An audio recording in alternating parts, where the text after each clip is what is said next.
We're going to get started here with our program. Thank you so much for joining us. My name is Rory O'Neill. I'm the Alumni Director here at John Carroll University. I'm a proud member of the class of 2006. Um, it's a very rainy day here in Northeast Ohio, but we're in an exam period here, and we've got a lot of great events happening for our seniors upcoming, so it's a great day to be on John Carroll's campus. Just a few housekeeping items for our program this evening. We encourage you to view this program in full screen mode. Tonight's program is a webinar, so none of our guests should be visible on the screen or able to have their audio picked up. So please, relax wherever you're tuning in this evening. Following our moderated discussion, we will have an opportunity for questions and answers for our guests this evening. You may ask those at any time utilizing the chat or question feature at the bottom of the Zoom application here, and we'll curate them as they are brought in till the end of the program. We'll ask as many appropriate questions as time will allow. Just before we start our program, for those who haven't engaged with the university in a long time, I would just say it's a lot of great things are happening at John Carroll. Our campus is full of construction projects. We have a new athletic wellness and event center happening on the Belvoir parking lot there on South Belvoir. The Crisselli Library is finishing off a 3-year renovation project. We have new nursing labs. We have a new atrium in the student center. And hopefully, knock on wood, this summer, you'll see cranes going up in Fairmount Circle for a new mixed-use facility there at the front of campus with a specialty grocer, another restaurant, and new beds for our juniors and seniors. So it really is an exciting time at John Carroll. We got word from our enrollment office this morning that enrollment is up from last year, and last year was the largest class in 5 years. So there really are some really remarkable things happening at John Carroll these days. So we're excited you're all tuning in this evening, and we're all thankful you're so engaged with John Carroll. For those who have reunion years upcoming, reunion weekend is June 6th and 7th. If your graduation year ends with a 5 or a 0, we hope to see you there back on campus. It should be a wonderful, wonderful weekend. So years ago, the Office of Alumni Relations created the Alumni Author Series as an opportunity for our talented alumni to share their research, knowledge, and creative works with the university. Tonight, we are thrilled to be speaking with Lisa Lansky from the class of 1985. While she was a student here, she went by Becka. Is that right, Lisa? Yes. Okay, she went Yeah. by Becka. Then she published 2 books under the name Elizabeth Becka. And then the last 17 of her books have been under the name Lisa Black. So whether you know her as Lisa, Becky, Lisa Black, or simply as that John Carroll alum who's got books on the New York Times bestseller list, we're all referring to the same person. So we're so excited to be here tonight to talk about Lisa's fascinating career, reintroduce her to her friends and alumni, and just talk about just a great John Carroll success story. So a little bit about Lisa. Lisa Black is her pen name. She's published 19 books in her distinguished career as a crime author, with several of these landing on the New York Times bestseller list. One of her books was even optioned for a film recently. She is a certified crime scene analyst in Florida and is a former forensic scientist for the Cleveland Coroner's Office. She's a member of the American Academy of Forensic Sciences, the International Association for Identification, and the International Association of Bloodstain Pattern Analysis, analysts, and has testified in more than 50 homicide trials. We could do an entire program just on that career, but we're going to marry it all tonight in her writing career. So, and we're thrilled to welcome her this evening. And we even have a few students joining us tonight. While this is mostly an alumni audience, on John Carroll's campus this semester, we have a linked course at John Carroll in our core curriculum. We have these linked courses that are taught by 2 different professors from 2 different disciplines. And we have a course on detective fiction and the chemistry of poison. So we have a chemistry course and a writing course. And what a great group of students to be learning from Lisa tonight. So, Lisa, I want to welcome you and thank you for being here this evening and lending us your time and your story. So let's start this conversation like we start any conversation with a John Carroll alum. What brought you to John Carroll in the first place? My dad, actually, my father had gone there just for 1 year. I think he was class of 1936, but the Depression had hit and he had to drop out and went to work at Republic Steel downtown for 33 years. So didn't get to finish at John Carroll, but that made me want to go. Okay. Well, tell us a little bit about your time as a student at John Carroll. What did you major in? Were you living on campus? Tell us a little bit about your time as a student there. Well, I majored in political science, which was not the best choice for me. But in high school, I had gone to Washington, D.C., and I fell in love with the city, meaning I loved all the monuments and the marble and the architecture and not what people actually did there. But I didn't think this through and majored in political science. I lived on campus, which was fabulous. I really enjoyed that. I lived in Murphy, and I was in the band every year, every semester. I was in marching band and concert band and the community band, the University Heights community band that used to practice there. So that's really my most favorite memories. Okay. You made a comment about your political science degree, but do you have any favorite teachers or mentors or staff members you work with or have fond memories of? Dr. Sarapowitz was Okay. absolutely my favorite. He taught international relations, and he was so fun, and he made it so interesting and personal. And we actually kept in touch, but via Christmas cards, just once a year on Christmas, and we kept in touch until his death. Oh, wow. Okay. Great to hear. When you say you were in the pep band, were you in the pep band too? Pep band? The I the don't pep think. band that played at basketball games and things like that. Yeah, yeah, we would do pep band sometimes, and that Okay. was yeah, that was kind of fun because I'd never actually watched. I'm not into sports. I had never actually watched a basketball game before, so that was kind of fun, especially if I got to play the cymbals. Okay. Why I'd be playing the cymbals, I don't know, but I remember one time they gave me the cymbals, and you had to click them every time somebody made a we made a basket, and that was cool. Gotcha. Um, in our conversation before this discussion tonight, you talked a lot about admitting some bad career decisions, right? Or Yes. you made light of a few bad career decisions. I want to kind of get into one that leads to your career here. But you left John Carroll. You're working in Playhouse Square. Tell us what happened next after you left John Carroll. Well, the only marketable skills I had was typing. So I became a secretary for 10 years. I worked at the Benjamin Rose Institute, which is a fine facility. I was a personnel secretary, and I worked in Playhouse Square. I worked in the Hannah building, which is where it was located then. And, uh, I started writing then, actually. I was sitting in front of a word processor all day. So I thought, well, what the heck? I'll write a book. How hard can it be? Plus, I would walk. I had a 1 hour commute by bus each way every day. And I was a 10-minute walk from the downtown branch of the Cleveland Public Library. So I would, every like week and a half, I'd walk down there and get like 6 books and walk back to the office. So I read a lot. So I decided to start, let's write a book. So I wrote 6, all of which are stuck in my attic and should remain there for the good of posterity. And so I thought, well, finally I thought, well, this isn't working. So I went back to school to Cleveland State, which is like 3 blocks away. I would actually run down on my lunch hour and take a class, and then usually like two night classes a week to get a degree in biology, specifically to go into forensics. And then I started doing an internship while I was still working full time at Benjamin Rose at the coroner's office, which was coroner's then, it's medical examiners now. And when a position opened up there, then I finally got the job. This was kind of, it was between, it was post Silence of the Lambs, but pre CSI. So people were kind of thinking it was cool, but there wasn't like the mass competition to get into forensics like there is now. An important demarcation line, Silence of the Lambs into CSI, right? An Yes. important demarcation line in terms of our culture. Mhm. How many years were you at Cleveland State? 4. I think Four. it was Okay. 89 through 93.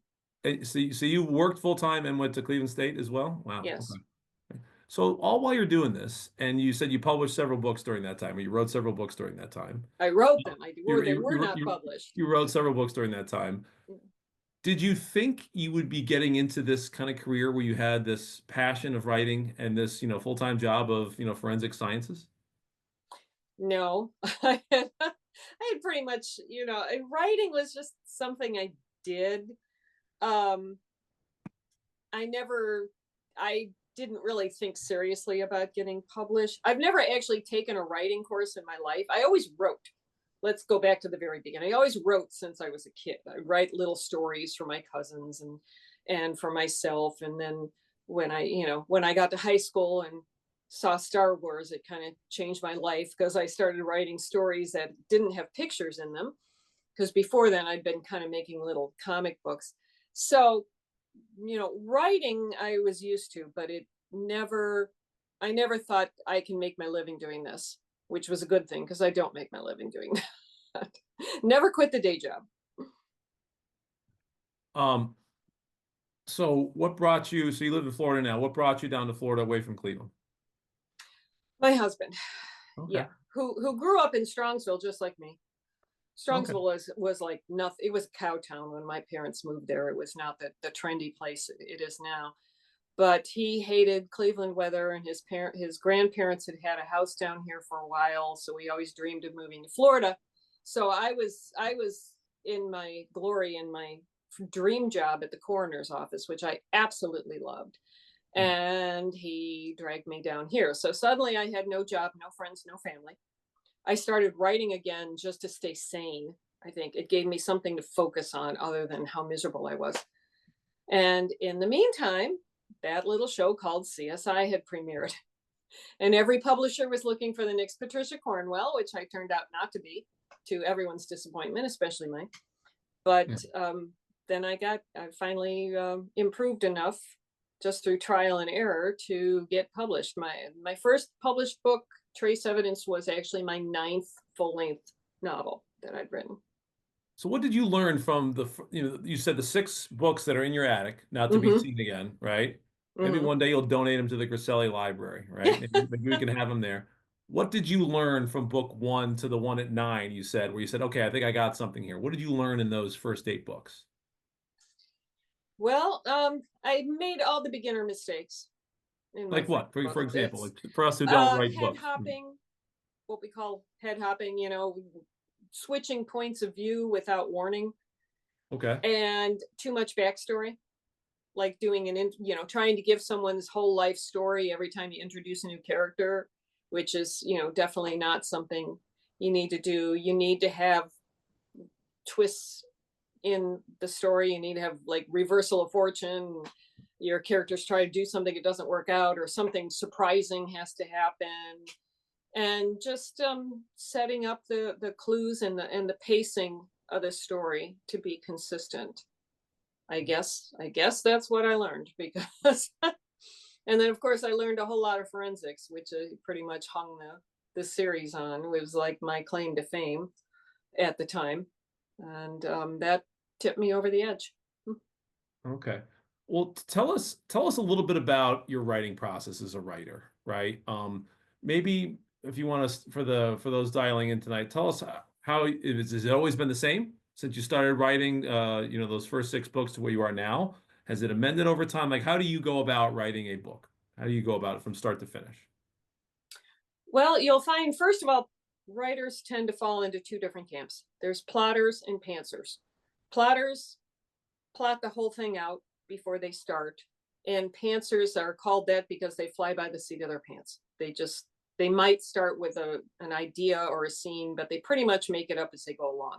Neither camp understands how the other camp works, and wishes they could try, but just it would never work. So I'm a plotter.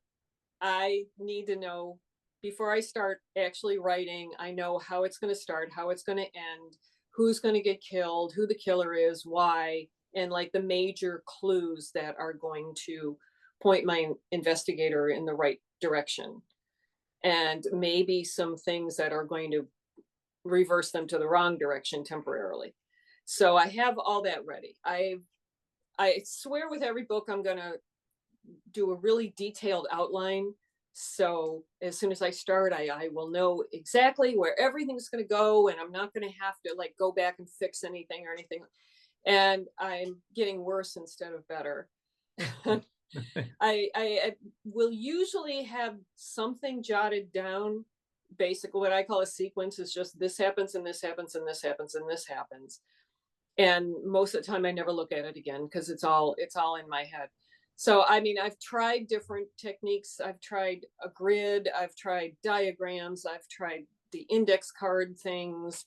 Nothing, I can't quite find anything that really works for me, but basically I'll spend, a couple months just thinking about it. Some authors will say you have to write every day. I don't. I never have.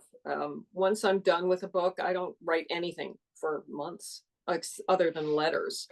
I'm just letting ideas, float around and accumulate until I have enough together to, make a semblance of a plot. And then I'll start researching, usually whatever my topic is, and my topics, the back story topic for the book has been, you know, video game design, or the financial crash of 2008 and predatory mortgages, newspapers and the decline in print media over the years,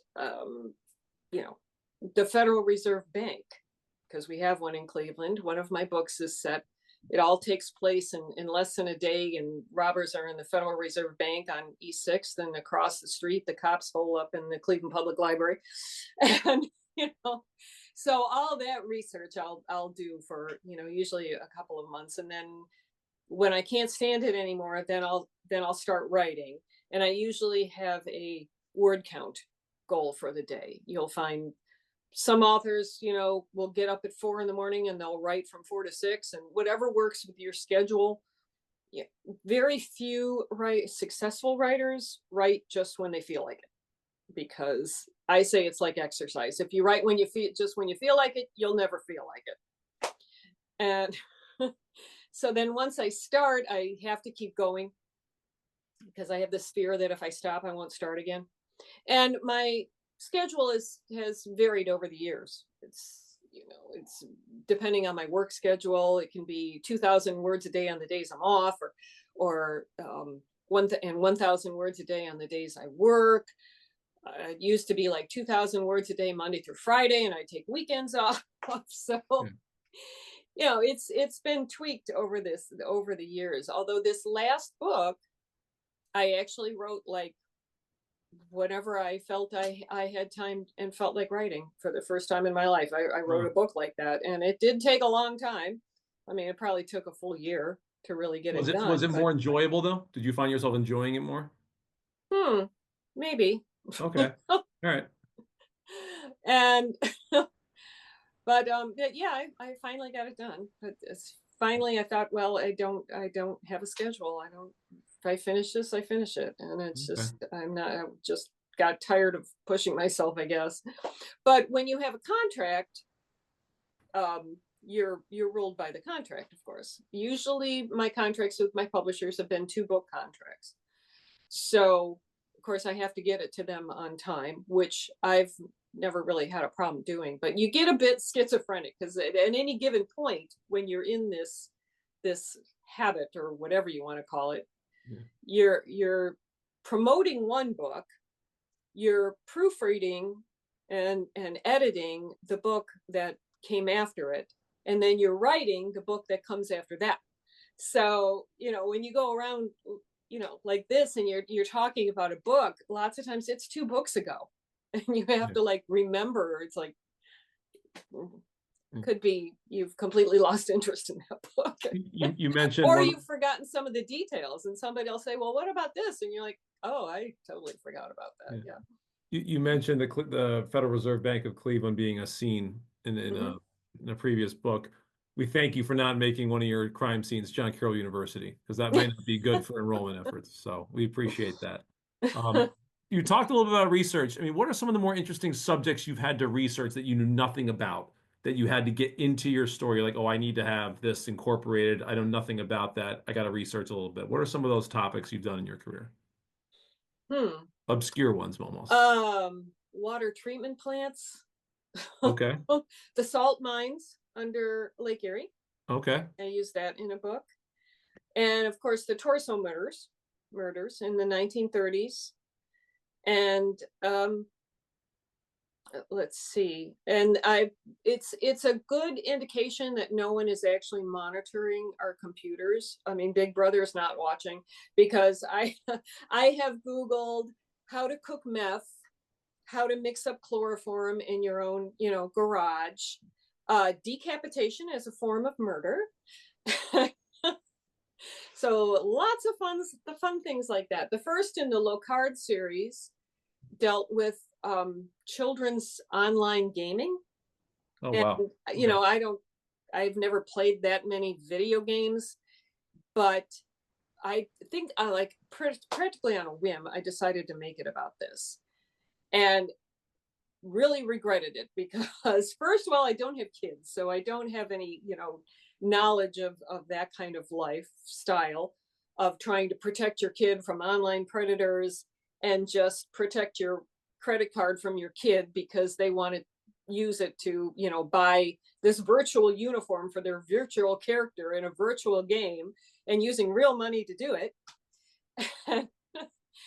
There was so many aspects to it, and it's a amorphous, continually changing topic because I mean, there's constantly legislation in America and around the world about how to deal with this, and it's got a number of different factors to it.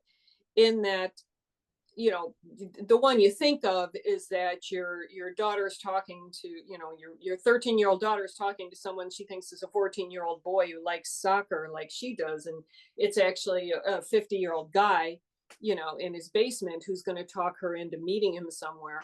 That's the big worry. But also, these games are made to be addicting, and for adults as well as children. And if you play any, I won't shell out money. So I like the free escape room games on my iPad, And once I read about this, they have little like coins, like in each room, there's a coin, and if you find the coin and you collect the coins, means nothing to the game. It does nothing for, whether you're going to figure out the puzzle or anything like that. But virtual value is perceived as real value, and it's completely I mean, they have teams of psychologists at these companies, and is this predatory marketing or is it just marketing? It's like, yes, you show toy commercials during Saturday morning cartoons, that's just logical. It's like, why would a business not do that? And they're like, yeah, we want people to never want to stop playing this game. What's wrong with that? That's just business. So there's that. Then there's, like I said, how to protect your credit card from your kid who's spending real money. I think Jack Black's son took his credit card for something like that, and he's like, oh yeah, sure, go ahead. And the kid ran up like $3,000 on just these, enhancing his little character in his little game. So it turned out to be a really kind of a monster of a topic for me to Okay. research, but it was so interesting in its own way. Hearing you say all that makes us really understand how deep you have to go to really get a feel and understanding for some of these things, especially things you don't know, right? Which I will applaud you Yeah. for because it is a very Jesuit thing, right? To be able to go across disciplines, to go across things you don't know, not be afraid of a topic or a subject you don't know the basics to. Um, for future reference, we did an online program a few years ago. We have John Carroll alums run state lottery systems in Ohio, North Carolina, and Maryland. And just the same things you talked about, they're all worried about the same things you mentioned about gaming for kids. Like, Mm, and this is more gambling, but like still, it's the same yeah. adjacent in a lot of ways. So it Mhm. was very interesting to hear you say that. Before we start talking about your most recent book, I wanted us to ask one more question just about the overall genre here. What's your favorite part about writing this type of book, crime and mystery and stuff like that? Like, what's your favorite part of this kind of genre? Well, when you run into a twist or something happens and you say to yourself, "Man, I totally did not see that coming, but now that it has, it makes perfect sense." That's when you feel like you really, and if as a writer, if you can pull that off, you feel like you've really done a good job, you know. that that's like the most fun part of it, because it's always crime fiction. I think is always ultimately about the puzzle. That's what I loved when I was a kid, and that's what I still love about it. It's like when something happens that you didn't expect, but it makes total sense in the context of the story, then that's what's fun. Okay. So your most recent book is Not Who We Expected. Hmm. This is the fourth book in the Lockhart Institute series. Hmm. Lockhart is how you pronounce it? Locard, Locard. Lockhart, excuse Yeah. me. Um, Before we get to that, talk to us about the first two, the other two series you've written on. Are they all interrelated? Or are they all unique in their own bucket? No, they're all unique. The first two were set in Cleveland, Okay. and there's 7 books in the Teresa McLean series, and she worked at the coroner's office, you know, like me, and she was divorced. She had a teenage daughter, and her cousin, because I come from a big family, tons of cousins, tons of first cousins. So I made the homicide detective that she works with for the most part is her first cousin. Oh, So, okay. so they have a familiarity that, just a coworker you wouldn't have, with. They can call each other up at 2 in the morning, say, "Hey, I just thought of this," which you'd never do to somebody that you just worked with. So, and they had the whole family background that I just really I loved. I thought that added a real dimension to it. And so that progressed in time. Her daughter's, I think, like 16 or 17 when it first starts out, and at the end of the series she's in college, and so that progresses. Then the Gardner and Renner series, there's 6 books in that, and that main character Maggie is very different. She's never been married, no kids. She's a little younger. She's about 30, and she works at the Cleveland Police Department, and is really kind of a workaholic. And she, she develops. I mean, she processes trace evidence and things like that. And there's a series of murders, and she realizes that these little, hairs and fibers and seeds and everything else is kind of leading her to a homicide detective, which seems Oh, strange. wow. Okay. And how that series came about was I was writing the last one in the Teresa McLean series, in which she comes back from a late night call in the middle of the night, and she comes to the coroner's office to bring all her evidence in, from a traffic accident.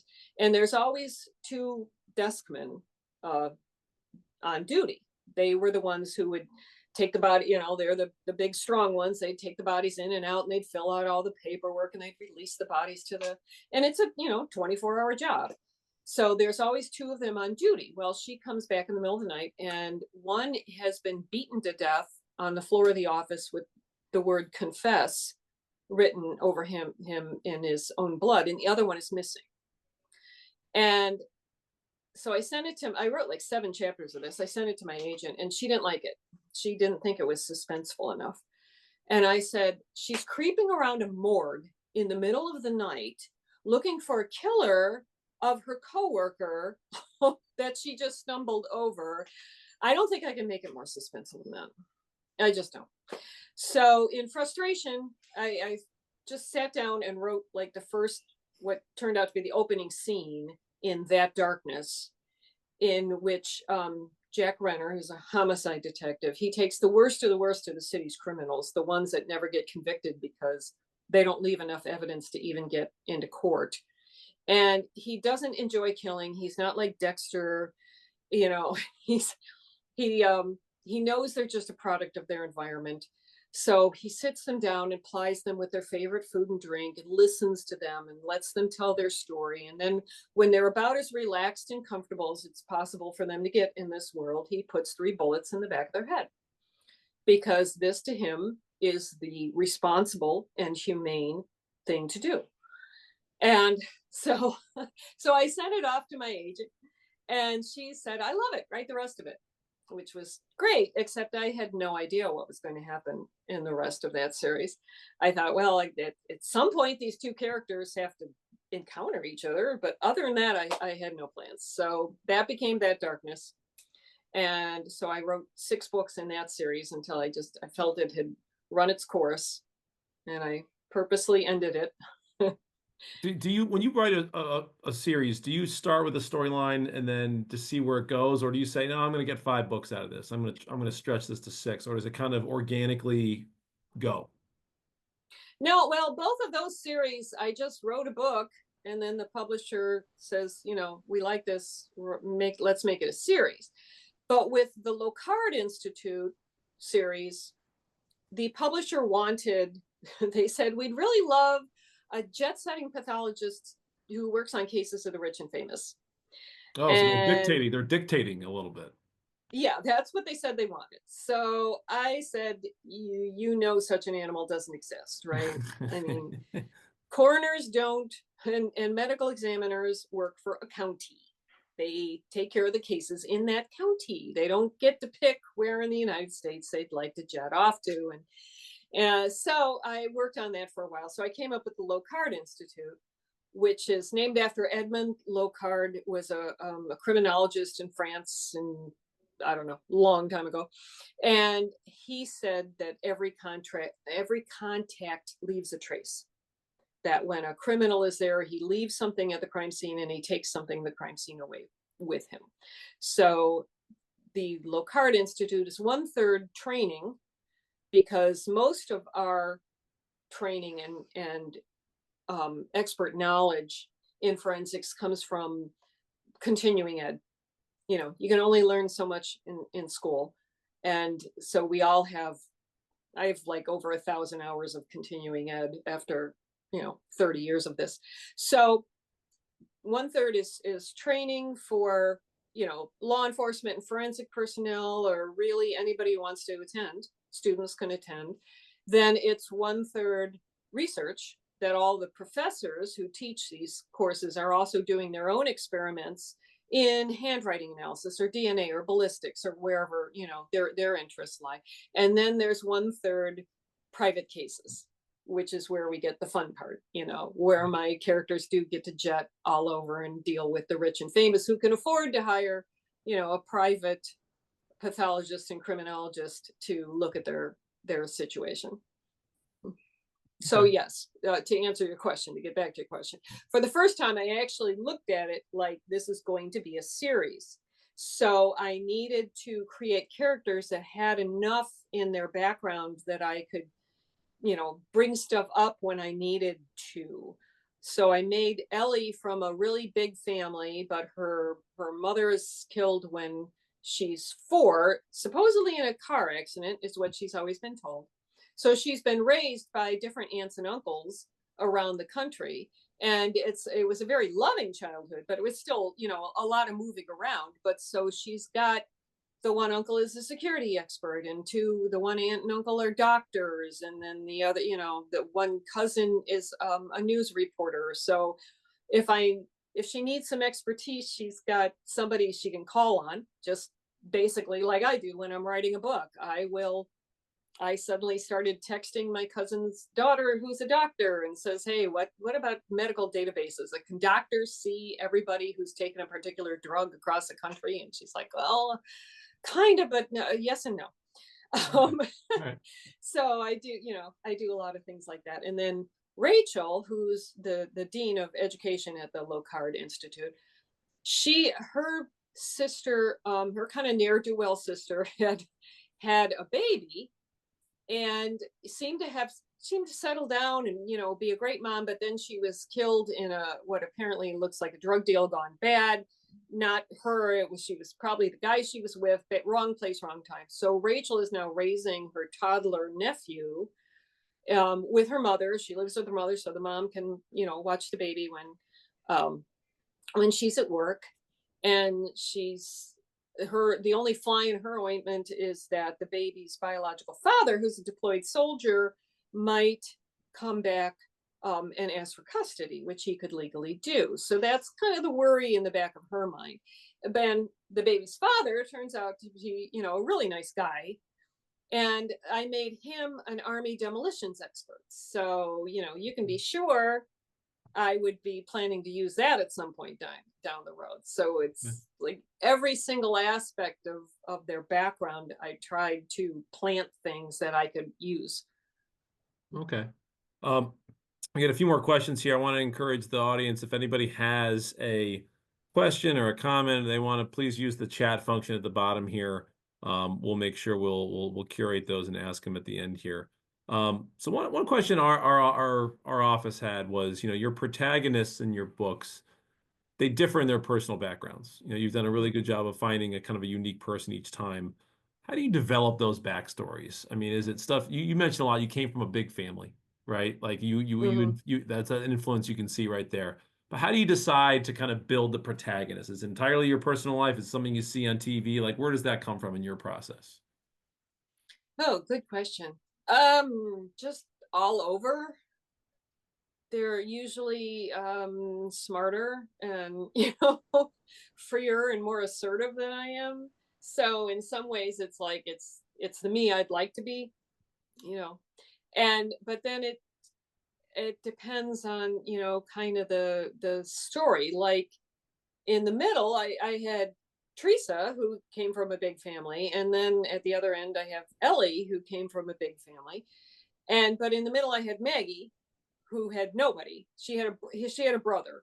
I finally gave her a brother. In the later books, you actually meet, but her brother's a traveling musician, so he's never around. And because I needed her to be getting into a situation with Jack that's kind of hard to explain. And of course, if you have family, they're going to be, where are you going? What are you doing? What do you know? Yeah, They're going to notice changes in your lifestyle.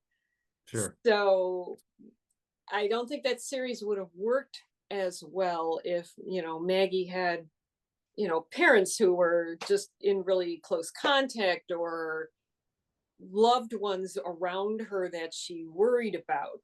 Um, kind of like that. So you kind of have to create a background that suits your storyline. Gotcha. So Florida is the location for this series, right? Um, No, the Locard is actually located in by Chesapeake Bay on the outskirts of Washington D.C. okay. The Apologies. the Yeah, sorry third about. book the third book takes place in Naples. Okay. This fourth book takes place mostly in at a ranch in Nevada, So and then the that's first two are in the DC area. so that I guess my question is, it's the non-Cleveland, it's the Yes, non-Cleveland location. So yes. what do you prefer? Do you like this book or a series that kind of goes all over? Maybe places that are outside your knowledge zone, or do you like, I mean, I'm from Washington, D.C. myself. I'd love to tell a story about my hometown because of the Mm-hmm. personal experiences that I bring to the table. Which do you prefer? Well, I liked setting the books in Cleveland because, we all know, us Clevelanders know, Cleveland gets no respect and it gets no attention.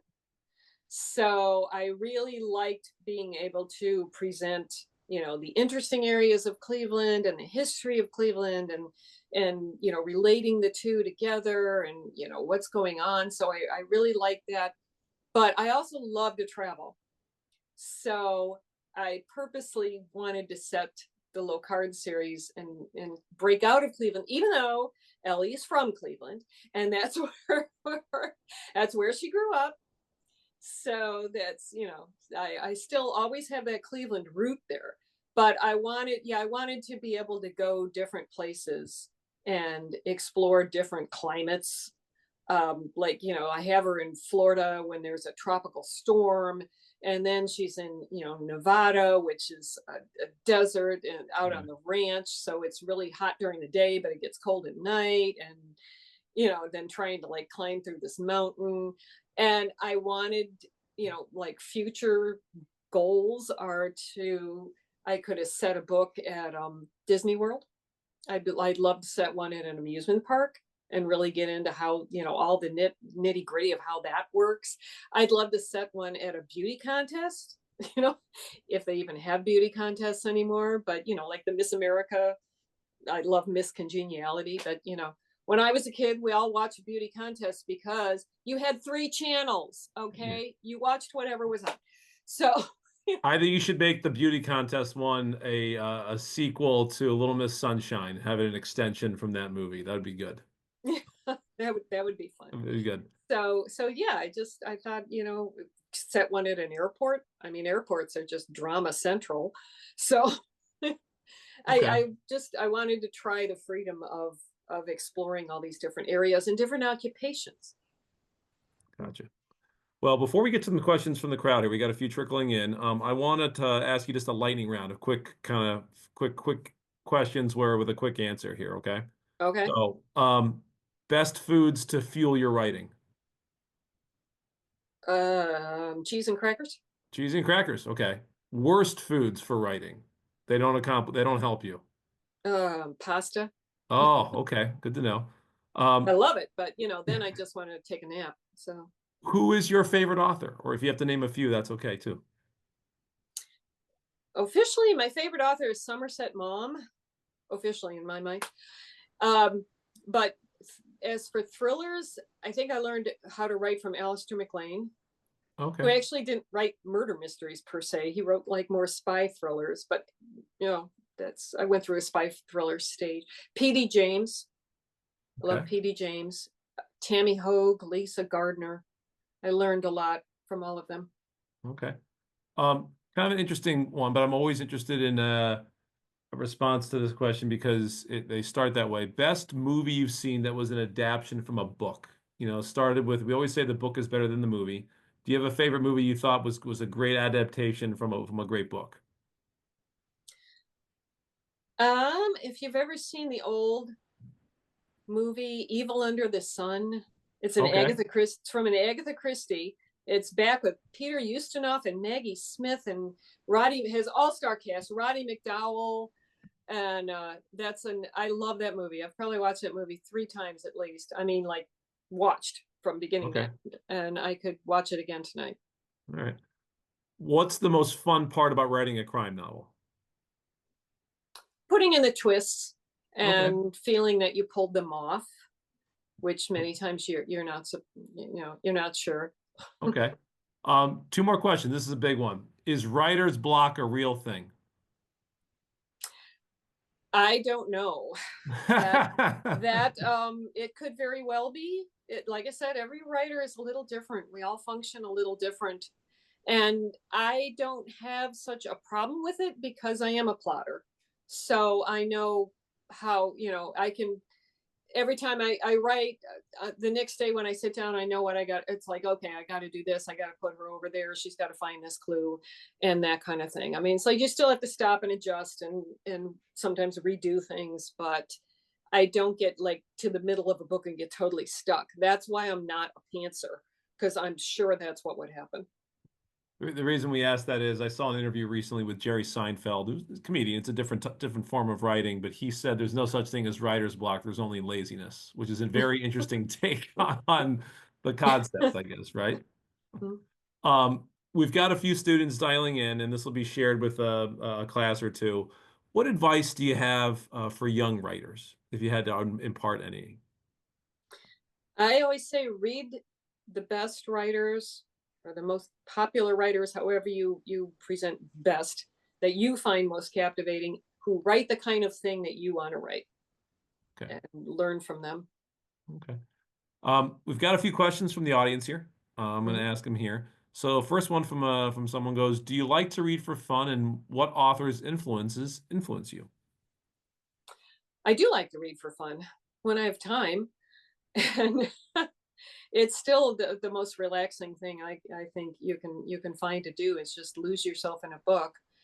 I as I said, I love Alistair MacLean. I used to love, Dick Francis. Ellery Queen is again my second absolute most favorite. Recently, I like Grady Hendrix, Riley Sager, and like I said, Lisa Gardner. is a big one for me. Okay.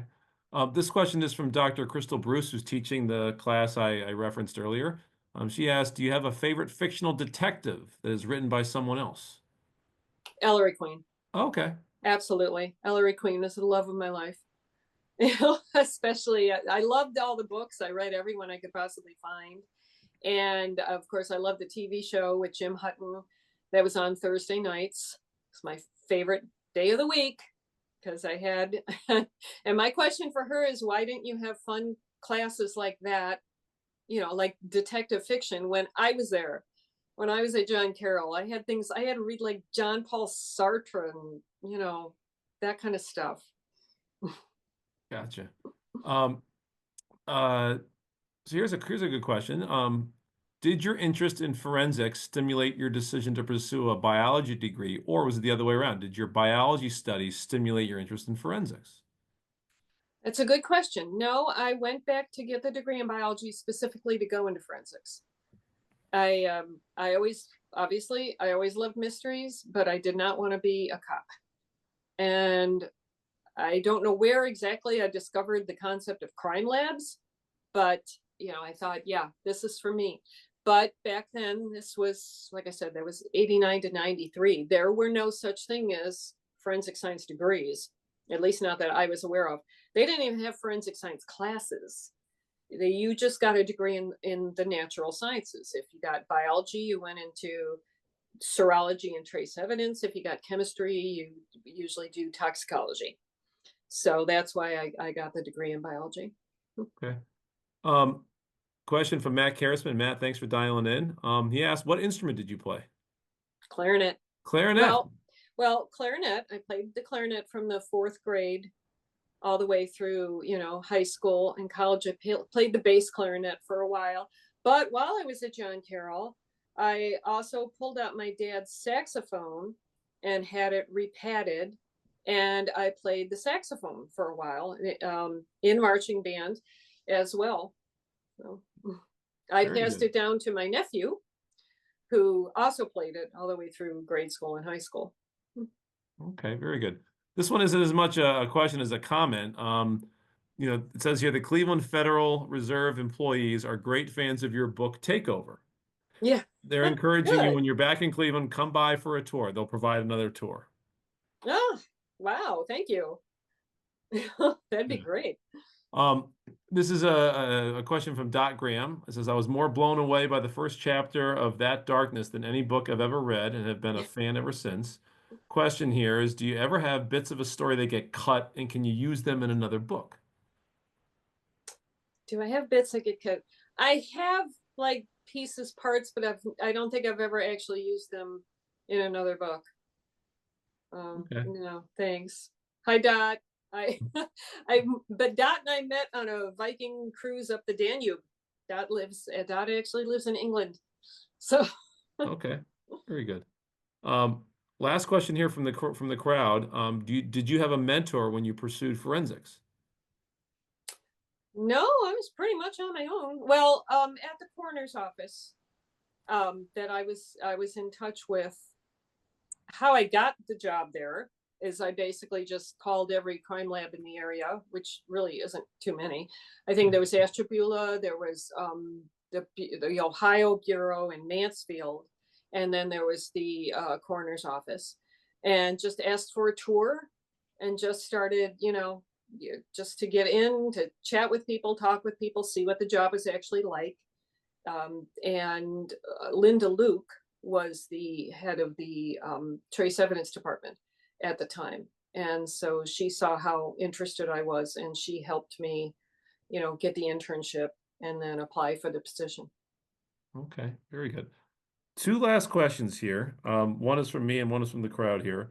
Is there a genre you want to try one day? Not just a crime novel, but a different genre you've seen, in another book or another kind of series where you're like, hey, I want to try that. I want to get into a different Oh, lane. I was actually just talking to somebody about that. Horror. I would love to write horror. Oh, okay. I would love to write like a totally chilling haunted house ghost story. But what stops me is I'm pretty sure that if I tried, it would be just a mishmash of every haunted house and ghost cliche there is, all mashed into one. So yeah, I haven't given it a shot yet, but that's I would love to do that. Okay. Well, I have one last question. I have not read some of your Cleveland series yet, but after this interview, it absolutely compelled to. But am I going to find a description of an individual who epitomizes the east-west divide in Cleveland? You know, someone who won't cross the Cuyahoga to get to the other side. Are we going to see that a little bit? Because that's one of the most definitive parts of people who live in this region. Really? No, No? Okay. no, I don't think so. I mean, I lived on the west side just because I was born there, but I love the east side. It's so much more interesting. I mean, I always felt the east side is so much more sophisticated. The west side, it's like every single part of the west side is just like every other part of the west side. It's just Okay. it's a little more generic until you get close to downtown and like Ohio City and Tremont and that kind of thing. But no, Interesting. I did Okay. I didn't feel that. All right. Um, Well, Lisa, thank you again for lending your time with us this evening. Thanks for sharing a little bit about your background, your story, your John Carroll experience, and also your writing process. And just, we love promoting the great works of our alumni and all the fun things they're doing. And I will just say on a personal note, you epitomize a lot of the things we encourage our students to become one day. You may major in this program here, but you're going to be successful in this lane here. Or you may think you're going to do this right away, but you're capable of doing X. And I think you're a wonderful representation of that. And thank you so much for, as I like to say to people, thanks for representing the very best of John Carroll University. Oh, thank you very much for the invitation. I loved John Carroll. Really, really loved it. So I'm thrilled to do something like this. Good stuff. Well, hopefully we see you in Cleveland soon. If we see you with a notebook around campus investigating, we know it's not a good sign. So hopefully we see you under different circumstances. All right. Okay, thank you. Lisa, thank you so much, folks. This concludes the most recent installment of the Alumni Author Series. Thanks so much for dialing in and have a wonderful week. Thanks so much, Lisa. Thanks so much, everybody. Thanks.